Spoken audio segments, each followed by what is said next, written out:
Kirk Cousins will always be a part of Minnesota history.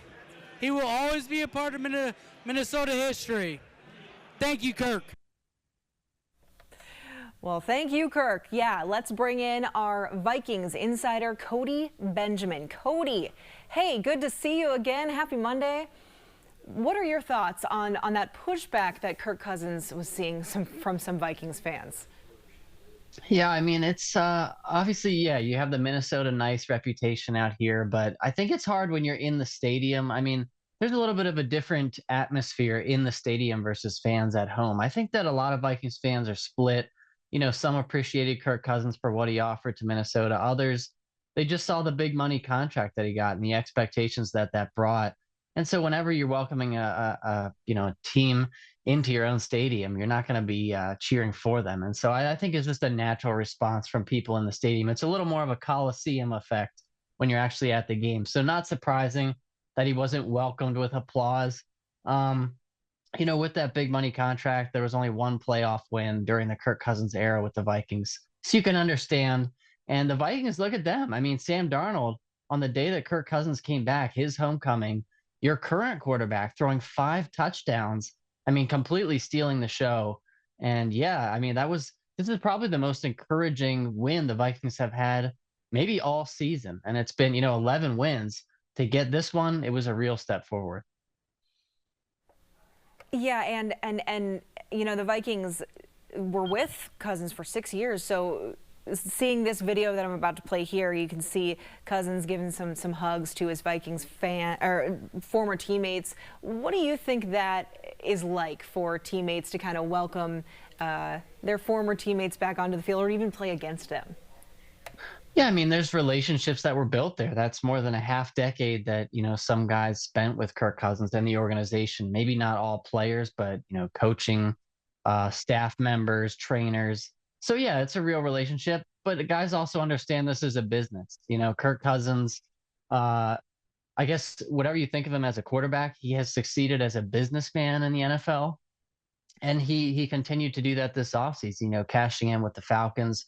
A lot of players know it's a business. And so coming back, it's all business on the field during the game. You're trying to beat Kirk Cousins. He's not there wearing purple. He's there wearing red. And so that was their job. And then afterwards, obviously, the personal relationships can still exist. And so, yeah, I think it was just a case of, if you're just like the Vikings fans, if he's wearing purple, you're for him. If he's not, that's how it goes in the NFL. And so if you're a Vikings fan, you're just happy that, look, no matter how Sam Darnold performed this year, the Vikings were right to explore something new at quarterback this year. The fact that Sam Darnold throwing 5 touchdowns in this game, giving them borderline top 10 quarterback play all year, that's just a cherry on top of that decision.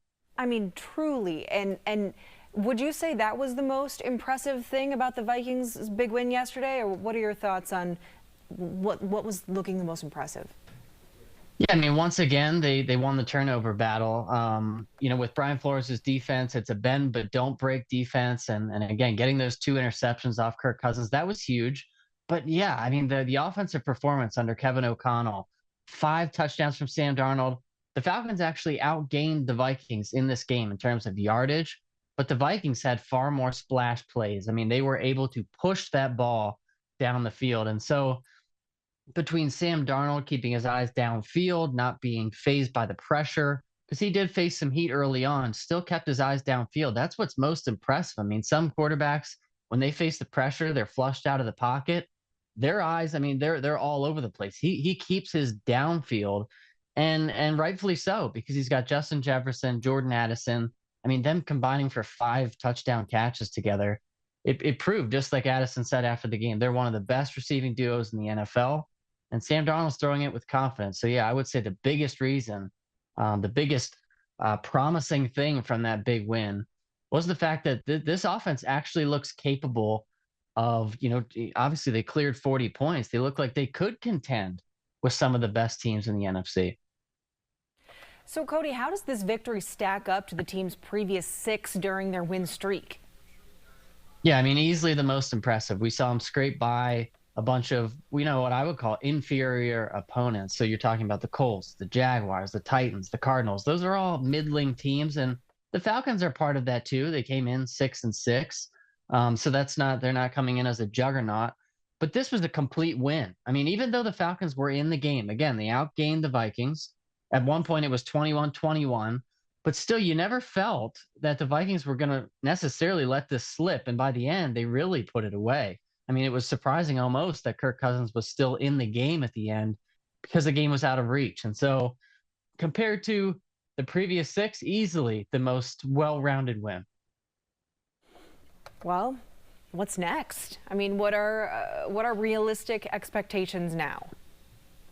Yeah, now you're focused on the NFC North because the Lions are still atop the NFC North, but they're only one game ahead because the Vikings have stacked wins so well lately.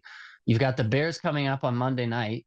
You don't want to overlook that one. I mean, Chicago isn't necessarily in the playoff mix, but if you win that, you're keeping pace with the Lions, and obviously they, with the Lions still coming, playing them again one more time, the Packers playing them again one more time.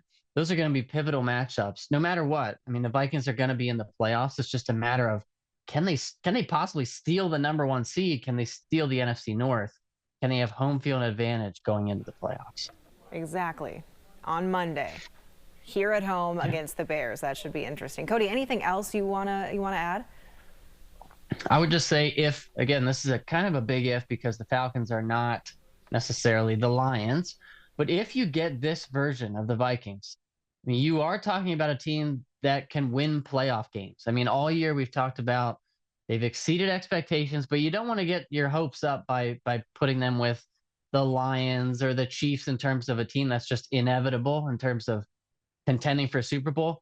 If they get this version, where Sam Darnold is really dealing, he's controlling the ball, he's pushing the ball, then we're talking about, winning playoff games. So we'll see in a couple weeks. All right, we will see. Hey, Cody, thank you so much for joining us.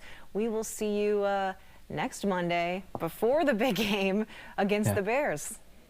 All right. Thanks so much, Maria. Thank you. Yes. Next Monday, the 16th at US Bank Stadium, Vikings play the Bears. That's a 7 o'clock game. Well, we want to check in with next weather meteorologist Joseph Dames for a look at this chilly weather that is to come today and even colder weather this week.